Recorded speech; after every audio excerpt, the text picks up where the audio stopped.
আবারও স্বাগত ২১ বিজনেসের সঙ্গে আছি মহিমা পলি। দুর্নীতির মাধ্যমে অর্জিত সম্পদ নিরাপদে লুকিয়ে রাখার মাধ্যম হয়ে উঠছে ব্যাংকের লকার। অগ্রণী ব্যাংকের শেখ হাসিনার দুটি লকারে বিপুল স্বর্ণ পাওয়ার পর এমন প্রশ্নই এখন জনমনে ঘুরপাক খাচ্ছে। বিস্তারিত দেখুন ডেস্ক রিপোর্টে। ব্যাংকের সেফ ডিপোজিট হচ্ছে লকার সার্ভিস, আন্তর্জাতিকভাবে লকার সার্ভিস স্বীকৃত। কিন্তু বাংলাদেশে কি লকার সার্ভিসের অপব্যবহার হচ্ছে? বিশেষ করে দুর্নীতির মাধ্যমে অর্জিত সম্পদ ব্যাংকের লকারে জমা হচ্ছে কিনা এমন প্রশ্নই উঠছে। রাজধানীতে অগ্রণী ব্যাংকের দুটি লকারে সাবেক প্রধানমন্ত্রী শেখ হাসিনার ৮৩২ ভরি স্বর্ণ উদ্ধারের পর ব্যাপক আলোচনায় লকার সার্ভিস। নিয়ম অনুযায়ী লকার সার্ভিসের সর্বোচ্চ গোপনীয়তা রক্ষা করা হয় এবং গচ্ছিত সম্পদ সম্পর্কে ব্যাংকেরও কেউ অবগত থাকেন না। এই সুযোগ নিয়ে থাকেন দুর্নীতিবাজরা, যেটা করেছেন শেখ হাসিনা। ধারণা করা হচ্ছে বিগত সরকারের প্রভাবশালী অনেকের সম্পদ জমা থাকতে পারে ব্যাংকের লকারে। স্বর্ণালংকার ছাড়াও বিদেশি মুদ্রার বড় মজুদ থাকতে পারে লকারে। মহিমা পলি, ডেস্ক রিপোর্ট, ২১ টেলিভিশন। মূল ব্যবসার বাইরে গ্রাহকদের নানা সেবা দিয়ে থাকে ব্যাংকগুলো, যার মধ্যে একটি লকার সার্ভিস। ব্যাংকের সেফ ডিপোজিট লকার ব্যবহার করেন অনেকে। দর্শক এবার জানিয়ে দিচ্ছি গ্রাহকরা ব্যাংকের লকারে কি কি জিনিস রাখতে পারেন। সাধারণত স্বর্ণালংকার, জমির দলিল, দানপত্র, ব্যাংকের কার্ড, পাসপোর্ট, ব্যবসার চুক্তিনামা, বিয়ের কাবিননামা বা marriage certificate, divorce paper, educational certificate, বীমা পলিসি সহ বিভিন্ন ধরনের ডকুমেন্টস ব্যাংকের লকারে রাখা যায়। তবে মাদক, বিস্ফোরক সহ বেআইনি কোনো কিছু লকারে রাখার সুযোগ নেই। সাধারণত ব্যাংকগুলো ছোট, মাঝারি এবং বড় এই ৩ আকারের লকার ভাড়া দেয়। ব্যাংক ভেদে ভাড়ার পার্থক্য রয়েছে। রাষ্ট্রায়ত্ত সোনালী ব্যাংক ছোট আকারের একটি লকারের বার্ষিক ফি নেয় ২৫০০ টাকা। একইভাবে মিডিয়াম তথা মাঝারি আকারের লকারের ফি ৩০০০ টাকা এবং লার্জ বা বড় আকারের রেগুলার লকারের সোনালী ব্যাংক গ্রাহকদের কাছ থেকে আদায় করে ৪০০০ টাকা। তবে লকার প্রতি সিকিউরিটি ডিপোজিট হিসেবে ফেরতযোগ্য ৫০০০ টাকা জমা নেয় সোনালী ব্যাংক। এসব ফির উপর ১৫% ভ্যাট দিতে হয়। বেসরকারি ব্যাংকের লকার চার্জ তুলনামূলক বেশি। এদিকে ব্যাংকের লকারের দুটি চাবি থাকে। লকার খোলা বা বন্ধ করতে দুটি চাবি ব্যবহার হয়। ব্যাংকের নির্ধারিত কর্মকর্তার কাছে থাকা চাবি মাস্টার কি হিসেবে পরিচিত। প্রতি লকার খোলার সময় প্রথমে এই মাস্টার কি দিয়ে খোলাতে হয়। এরপর গ্রাহক নিজের চাবি দিয়ে লকার খোলেন। প্রতিবার প্রবেশ ও বের হওয়ার সময় একটি রেজিস্টারে লিখতে হয়। সংরক্ষিত সম্পদের জন্য নিজের পছন্দের যে কোনো ব্যক্তিকে নমিনি করতে পারেন গ্রাহক। যৌথভাবেও লকার ভাড়া নেওয়ার সুযোগ দেয় কোনো কোনো ব্যাংক। ব্যাংকের সব শাখায় লকার সার্ভিস থাকে না।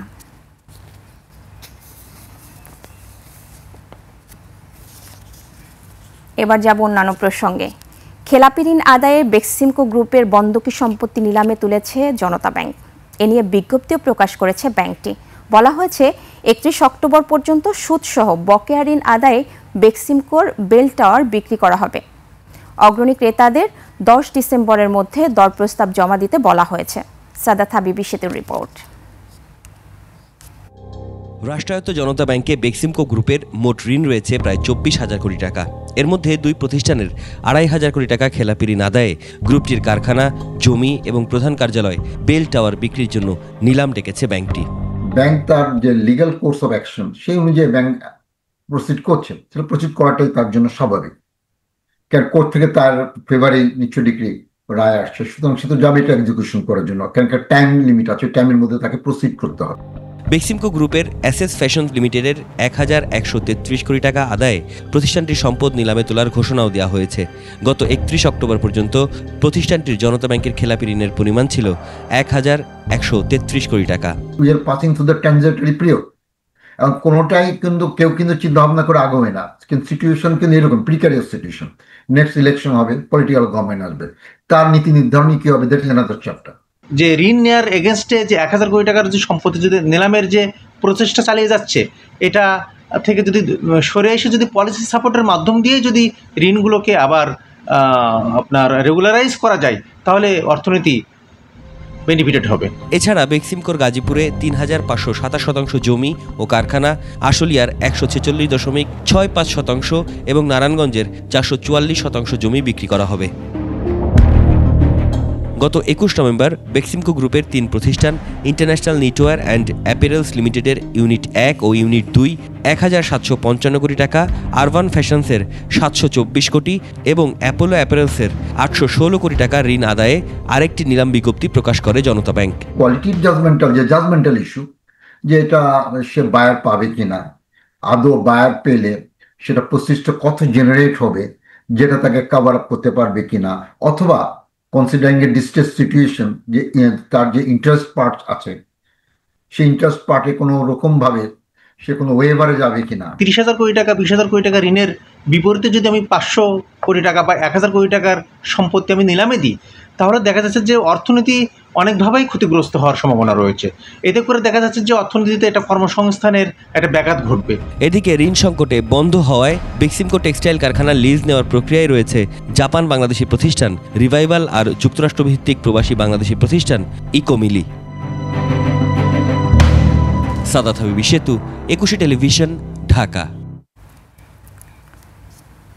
দেশে ওষুধ এবং স্বাস্থ্যসেবার প্রয়োজনীয় পণ্যের কাঁচামালের সিংহভাগে আমদানি করতে হয়, অথচ আমদানি নীতিমালা, কর ব্যবস্থাপনা নানা বাধায় সক্ষমতা থাকার পরও ওষুধ ও স্বাস্থ্যসেবা পণ্য উৎপাদনের সুযোগ হারাচ্ছে দেশ।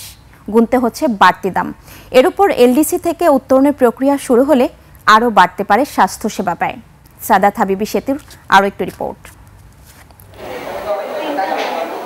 18 কোটি মানুষের দেশে সরকারি হাসপাতালগুলোতে মোট বেডের সংখ্যা মাত্র 71,000। 6,047টি নিবন্ধিত বেসরকারি হাসপাতালে এই বেডের পরিমাণ 1,26,000।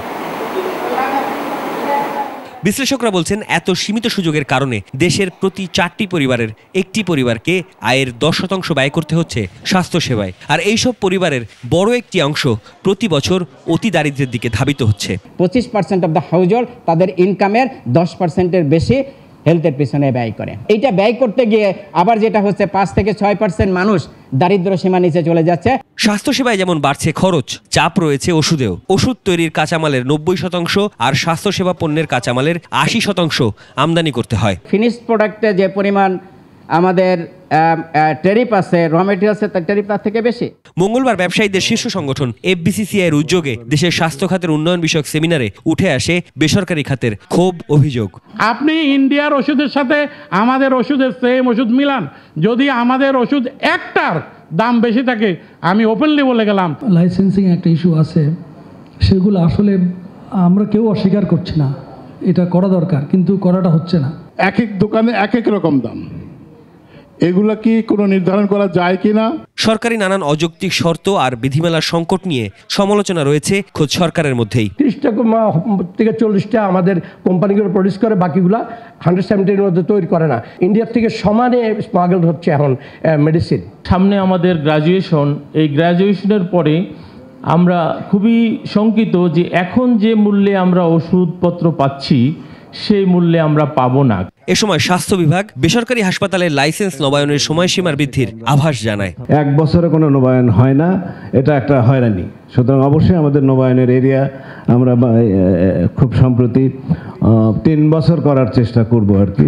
সাদাত হাবিবি সেতু, 21 টেলিভিশন, ঢাকা। এবার জানাবো এশিয়ার প্রধান শেয়ার বাজারের খবর। সূচকের ঊর্ধ্বমুখী প্রবণতা দেখা যাচ্ছে এশিয়ার বেশিরভাগ পুঁজিবাজারে। জাপানি শেয়ার বাজার নিকি সূচক 950 পয়েন্ট বেড়ে দাঁড়িয়েছে 49,610 পয়েন্টে। বেড়েছে হংকংয়ের শেয়ার বাজার হ্যাংসেংয়ের সূচক।